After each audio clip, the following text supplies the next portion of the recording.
Welcome to the CTNIP Show, a video show that brings you stories and interviews at the intersection of technology, culture, and play.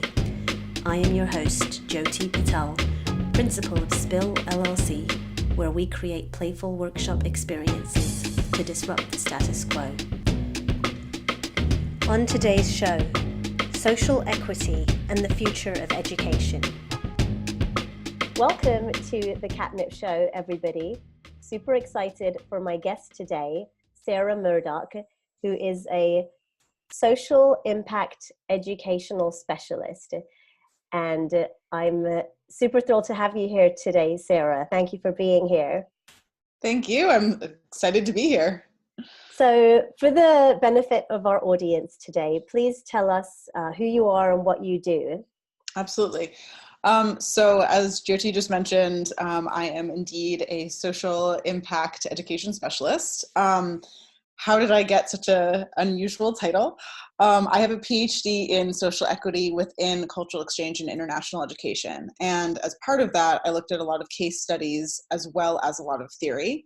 I also had the opportunity to actually work with 700 students over the course of my time at University of California, Los Angeles, and study both through hands-on practice and through theory and research and whatnot, the science of teaching and learning, and develop a really strong sense of something called critical pedagogy, which is essentially what it means to engage the process of teaching and learning in the most equitable way possible. I know it's kind of like lots of academic terms right off the bat. No, that's really great. I mean, I think one of the reasons I wanted to talk to you today was this concept of social equity. And so in today's conversation, we'll cover social equity. I'd love to pick your brain more about that. Great. And then we'll also evolve the conversation more into the tech ethics space, which I'm super passionate about. Many people watching know that. But I want to talk to you a little bit more about how you think the educational system will need to evolve based off of the technology trends that we see happening around us. So that's going to be the flow for today. Great. But first, this concept of social equity and social impact within the educational space. Mm-hmm. Obviously, you are passionate about this concept enough to study it for so many years and make it your dissertation for your PhD. Tell me a little bit more about why. Like, why do you think this topic is so important today? And what drove you to spend so much of your life dedicating yourself to this? Like, why? Yeah, absolutely. Great questions. So first of all, I do want to make a distinction between diversity and equity. And really, this distinction is part of why I got so obsessed with equity in the first place. There are a lot of amazing, really, really important and necessary conversations happening about diversity, but oftentimes that term is just sort of thrown around as a catch-all phrase. So the notion of diversity is simply that we need a lot of different types of people, whether it's in our school, our business, our projects, and that will sort of just make it better because we'll get different perspectives, we'll get access to different forms of culture, access to different communities, et cetera, et cetera. So yes, that's true. We know that both from research and really from anybody who has a heart and is paying attention and has the opportunity to do that, you can sort of feel that in real time. Mm-hmm. Very true. The problem is that by essentially just saying we need to kind of collect people, there can be either a tokenizing of certain minority populations, whether it's women, people of color, disabled folks, queer folks, et cetera. And that obviously isn't so great. So what do I mean when I say tokenizing? It would be, oh, hey, we've got a woman on our board now. And, this African-American man, like, done, look how woke we are. And it's like, oh, you're kind of missing the boat there, buddy. Yeah. So, while again, it is good to look around and say, oh, who's missing? Who are we not listening to? Kind of collecting folks based on their, whether it's complexion or again, background, gender, whatever, not really the point of equity. Equity is not about numbers, it's actually about power. And I really like to make this distinction because still a lot of our major institutions, places like the United Nations, where I've had the pleasure, the privilege of going to do a bit of work, they're still really focused on numbers. And I get it because they're nice and neat and tidy. And we can be like, hey, look, we met our quota. Or, oh my gosh, like we're so much more women friendly this year. You know, we got 5 new women in our, you know, upper management, or look how many people of color we have coming in now. And it doesn't mean that we can't celebrate those things. I'm not like, oh, stop, that's terrible. I'm going, okay, great, excellent place to start, but that's just step one. Yeah. Who are you listening to in the boardroom? Whose voice and perspective and opinion is appreciated? Who is thanked and lauded and compensated, whether it's, you know, again, through attitude, through, you know, money, through appreciation on the website, whatever. So equity is really about power rather than being about numbers. Oh, I really resonate with that. You know, one of the things, even if people within those underrepresented groups have a seat at the table, what I found as a woman, as a minority woman in a predominantly white, you know, male environment during my corporate years, was that the culture of the system and the beliefs and mindsets that come along with that system are really overpowering, to the point where I began to adopt that culture as my own. So even though I was there, you know, and sometimes I did feel like a token, I found myself just kind of sucked into the gravity of this system. And it's so crazy to me how the work that we've done, like we as a society, in terms of making things more equitable, is really kind of like the low-hanging fruit. I feel it's like the easy 100%. stuff, and the stuff that remains is all like, we went to school together and studied like how mindsets and beliefs are all invisible, they're below the waterline. And I feel that a lot of the work that's left is the invisible, difficult work. And tell me a little bit about that, like, you know, people who are watching that are within these institutions, both the represented and the underrepresented. How do we start to get down there below the waterline and access some of these things that are important? Yeah, that's also a really beautiful question. And I think it gets really complicated in a hurry. I don't want to lie, right? People are oftentimes like, oh, what's the quick fix? And I'm like, guess what? There isn't one. But to some degree, I do think that can be, it's the bad news, but it's also the good news. Because there's no shortcut, it means that actually you can't just sort of send out, you know, a 20-minute training video to your company and like, good to go. It means you do actually have to work on it over time, which means that if you get to sort of claim right off the bat, hey, we're actually not doing this very well, it means there's a lot of room to go somewhere, right? So the way I look at it is not to look for problems or to point fingers. And just as a brief aside, I'll say I have had many experiences, actually, particularly with white people, who don't want me to look at their programming because they think that my job or that my attitude is just to come in, point fingers, and be like, you're racist and you're this and you're that. I'm like, why would I want to do that? That doesn't help things grow, right? So really, it is an opportunity to have the difficult questions and specifically to say, how can we make this better? How can we make this work better for the entire company? How can we offer better services? You know, whatever the goals are, right? So it's akin to that process of going in and looking at a mission statement and saying, okay, you know, we've been at this for X number of years. Is our mission statement in alignment with where we want our company to be going? Great and powerful question for the company. You can do the same type of you know, inquisition, if you will, with an equity question, and particularly if part of your mission statement is trying to be of service or, you know, offer something to the world or to a community, you need to be asking the equity question anyway. So I really actually look at it as a particular frame or particular lens for kind of just asking if your company is indeed meeting up to its own kind of specifications or goals. And I personally always believe that that's going to make your company stronger. Yeah. No, that's really good advice. And also I think just to be willing to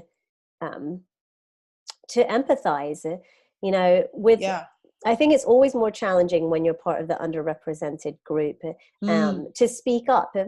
And this is kind of something I've always advocated for, is for the underrepresented, have the courage to speak up. But then for the folks who are a part of the majority, to also ask questions and to be willing to assume positive intent when the underrepresented have the courage to speak up. Like, I think for me, ultimately, it's about we're all in this together, and we share the same goal of making this a better system, community, business for everybody. And if we start with that as a baseline, you know, then that's like step one. Right. Absolutely. And there is no easy answer, like I was saying before. That said, if folks are willing to have that difficult conversation, it's not like it's this horrible teeth pulling, painful, like self-flagellation or something. It's most people I've engaged with this type of work, like, oh, this is actually really interesting. And I've had a lot of these questions in the back of my mind for literally years, sometimes even decades. I mean, like, I didn't know that I was the only one thinking about this, or I didn't realize I was even allowed to ask that question. And people oftentimes feel sort of a weight coming off of their shoulders. And I don't just mean like white people or men either. Like, everybody is kind of like, oh, I didn't realize that this could be a fun or interesting or generative process. Yeah. So, yeah. And how refreshing to be able to be honest with each other, right? Instead of just dancing around a topic. Let's go there. Yeah. Precisely. Well, I could talk about this all day because it's so wonderful, but I'd like to now move the conversation a little bit more into the tech ethics space. So one of the things that I talk about a lot is the rapidly advancing technological world that we live in. And two of the technologies that I've been paying a lot of attention to are social media and the addictive nature of our products, especially the personal devices that we carry around with us. And the way that those products are designed to manipulate our time and our attention, sometimes in kind of underhanded ways. So that's one. And then the second is artificial intelligence, and how there's just more machines and computers living and working alongside us, to the point where a lot of them are being designed to imitate humans. Not going to name any names, Alexa, Siri. But this notion of the lines becoming blurred between machines and humans, I think, is one that's only going to become more complicated as time progresses. And so, one of the things that's been coming up that I've heard from folks in the space is, for the next generation of children who are growing up alongside these technologies, where there's more of a level of awareness required, not just as a consumer, but also as a designer, like within the companies and the businesses that are developing these products. There's a lot more awareness that's needed of the implications of these technologies and how they're changing the very face of how we live and work and interact with one another. So when I loop back to education and thinking about you and your expertise in that realm, I'm really curious about your thoughts on this. Like, how do you think the educational space will need to evolve given these things that are changing in the world and are going to continue to change at an increasingly rapid pace? And what does that mean for the educational system? Like, I already know a little bit of your thoughts about the educational system not catching up fast enough to what the world needs. And I think that's just going to get worse. So let's talk about this. Like, education is as a cornerstone of our society, and where our kids spend most of their days from 5 years of age. How do we leverage that system to help us with all of the things that are happening in our world? Totally. Your questions are so spot on. So two specific things come to mind. One is that in the educational space, from my perspective at least, there are sort of three different warring factions. So on the one hand, we do have ed tech, which is, entirely about integrating tech into education. We also have a sort of restorative justice or kind of social justice attitude, which is all about, kind of equity and underserved populations and kind of bridging the achievement gap, excuse me, et cetera, et cetera. Then we also have this sort of like traditional academics kind of, rigor at all costs, sort of, how do we craft our children into these sort of, perfect beacons of, the future of the world and this and that. It's very much like performance-based, you might say. Okay. Yeah. So part of the issue that I see is that there isn't enough of an integration between those three I wouldn't call them warring camps because they're not fighting. They're just not really talking to each other. Yeah. It's almost like they're, I don't know, it's a little cheesy, but like siblings, kind of like each has their, headphones on and they're each texting and they have their groups of friends, but they're not like talking to each other really. Mm-hmm. So in terms of tech specifically, then I'm like, okay, I think tech can be very, very useful. It's a tool. I personally find it to be not inherently good or bad. I'm like, it's whatever humans make of it. It's just a tool. You can pick up a hammer and build a house or hit somebody in the head. It's just a tool. So I wish that they would just talk to each other more, and that ed tech specifically wouldn't just assume that because they have good intentions, they're automatically benevolent or automatically needed right off the bat. And that there is, this need to kind of say, hey, here's what we're going to offer you. Instead of saying, we have this amazing new tech, therefore everybody needs to use it, going, hey, here are some really amazing, compelling examples of where this tech is useful. We'd love to show you how that works, or we'd love to fund your program, or we'd love to invite you in and say, what can you teach us about your side of things? And, how can we make that work better here? So it's not that it's bad or good necessarily. It's just that it's not being well integrated. It's not really listening. When I say it, I mean ed tech isn't really listening to its sisters, if you will. Yeah. So there just isn't enough, kind of communication going on. So that's the first thing that comes to mind. Okay. And then the second thing that comes to mind, oh, sorry, I just lost my train of thought there. I got so excited. Okay, so you're asking about sort of utility, and then also, sort of the ways in which AI might be like tricking us, or sort of decreasing our ability to kind of utilize our own minds well. I don't know if I'm characterizing your question properly. Yeah. I think it's more just like being a responsible and educated consumer of these technology products. And how do we, as we're becoming increasingly manipulated, what are the skills that we need to be teaching our kids to be an educated and aware consumer? An aware consumer. Great. Yes. Okay. Thank you for recharacterizing that. So one thing to keep in mind is that actually oftentimes young people are better at this than we are anyway, frankly. So when you're talking about smaller children, there's actually some evidence out there that little kids do a pretty good job of knowing, what is real and what's BS. And they might not even be able to explain why. You might be like, oh, really? How can you tell that that's a fake article or something? And they're kind of like, I don't know, it just looks stupid. Why would you think that's real? It's like, are you dumb?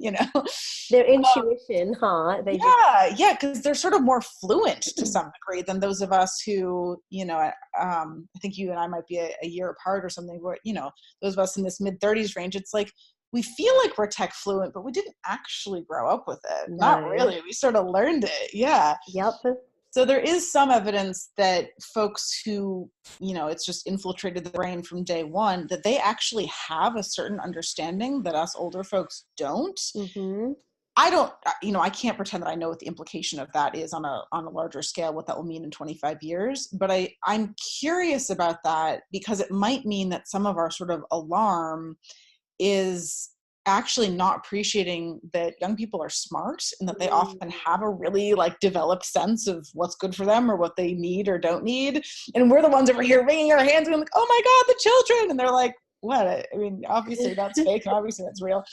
So that's a thought. But that said, I think the bigger thing, maybe when it comes to equity or whatnot, is that, and you might know more about this than I do since you're, the tech expert, but because we know that it's still the human mind that's like designing the algorithms and designing the tech itself, we're only going to see tech as capable of being socially equitable as the humans making it. It's very true. And that's what everybody's saying. Yeah, exactly. So to me, it's just all the more reason to say, guess what? In a human realm, we can't escape what it means to be fallible. We can't actually innovate our way, we can't innovate ourselves out of this equity question. We're actually just replicating it in this other environment. Yeah. And perhaps even amplifying. Yeah. So then this topic of equity and teaching equity within organizations becomes even more just important. there's a lot more at stake with it now. Yeah, I think so. So if we're just kind of adding on additional realms in which we're already not being equitable, again, it's just like, slow down. There's actually not a shortcut. We can't actually tech or innovate our way out of our own implicit biases. The only way to deal with an implicit bias is deal with whatever is implicit. There's no shortcut. Yeah, as well as have a diverse workforce. Like, so here in Seattle, where the tech boom is just, it's happening. This is one of the centers of the tech boom. You'll see like the demographics of these tech companies that are doing a lot of the development and technology development. And it's not diverse. Let me just say that, mostly male, it's mostly white. And I think that is one of the reasons that people are nervous about what could happen given writing these algorithms and who's coding these machines that are supposed to represent and serve everyone. Just one more thought on that quickly is something that I just find a little bit sad is that there's this push to kind of now train women, people of color, folks from non-traditional backgrounds, et cetera, to be tech experts. Now, I'm in favor of this. I'm not saying we shouldn't do that, but to me, that's just another version of sort of learning to play a male game or learning to play a white game. And when I say white and male, I don't even mean in terms of like literal people with penises or people with this chromosomal whatever, or people with the skin tone. I mean really like the ethos, like a white male ethos or a white male sort of philosophy or way of seeing the world. I don't think it's an answer to say, okay, how do I become, more like that? Or how do I fit into that game or play that game? I think really, again, it is about the difficult conversations, and it's about saying, how can we make sure that the tech, which again is just a tool, right, is actually in service of something bigger. So that's what I'd like to see more of. I would too. Well, thank you. That was really just, I think, eye-opening, and it's a concept that I'm happy to see more folks in the tech world talking about, at least. So that's a good starting point. Good. So before we close, I wanted to play just a really short game with you. So awesome. I have 3 cards here, and these cards are provided by the Waters Foundation, and they're all related to habits of a systems thinker. So cool. And so I've chosen 3 of them, and I'd like for you to choose a number between 1 and 3. And then given what you select, I'll show you the topic, and then we'll use that topic to help us just change the conversation a little bit around what we're talking about. Okay. All right. So I'm going to go with 2 because I like even numbers. All right. So card 2 is observe how elements within systems change over time, generating patterns and trends. So given this topic that we've been discussing, education and how education needs to evolve, continue to evolve based off of what's trending in the technology world and in the world. What are some of the things that are changing over time, and how have those elements changed over time? And what patterns might there be in what we're seeing out there that we should pay attention to? Yeah. So to revisit a kernel of what I mentioned before, but to kind of riff on it based on this theme here. Yeah. So what I was saying about, wishing that the sort of social justice education community and the ed tech education community would kind of talk to each other more. I feel like one of the trends that I see is that slowly over time, anything that's new in the education space will sort of eventually have, some kind of, it's often called diversity or inclusion. Now we're talking about equity as well, kind of introduced into it. And I feel like now that the ed tech realm, it's not brand new, but it's still relatively new. I feel like what's happening is that space is sort of just very white and male and kind of, it not avoiding the social justice realm, but kind of it's just doing its own thing. It's just kind of, we're like over here, we're jamming over here, and we're like, you're probably doing some cool stuff over here, we're just not paying attention. And I feel like the trend is that sort of eventually that equity conversation will really be part of the ed tech realm and then there will be something else in education.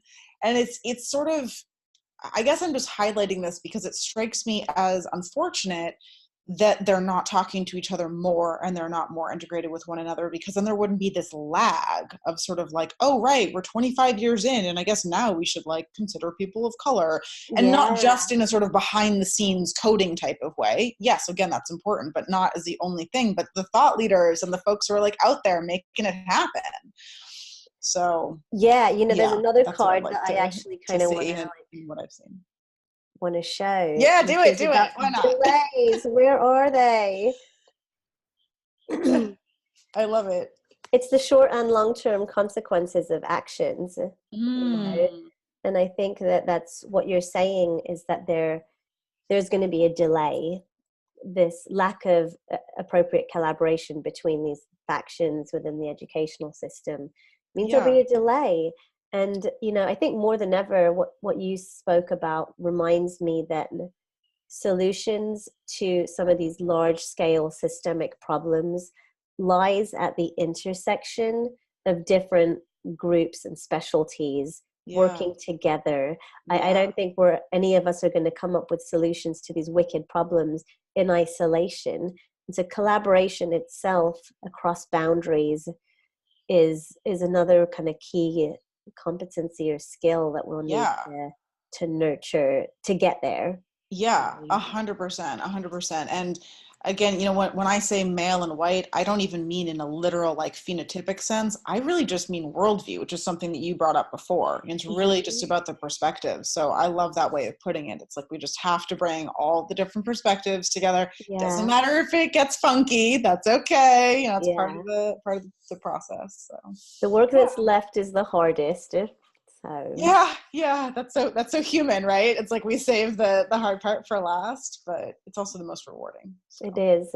Well, Sara, thank you so much for taking the time today to chat. This was really eye-opening, and hopefully a lot of people got to think about things differently from hearing some of your stories and expertise. So thank you. Thank you so much. It was really fun. Thanks. All right. Well, thank you everybody for tuning in. Have a good rest of the day, and we'll see you next time.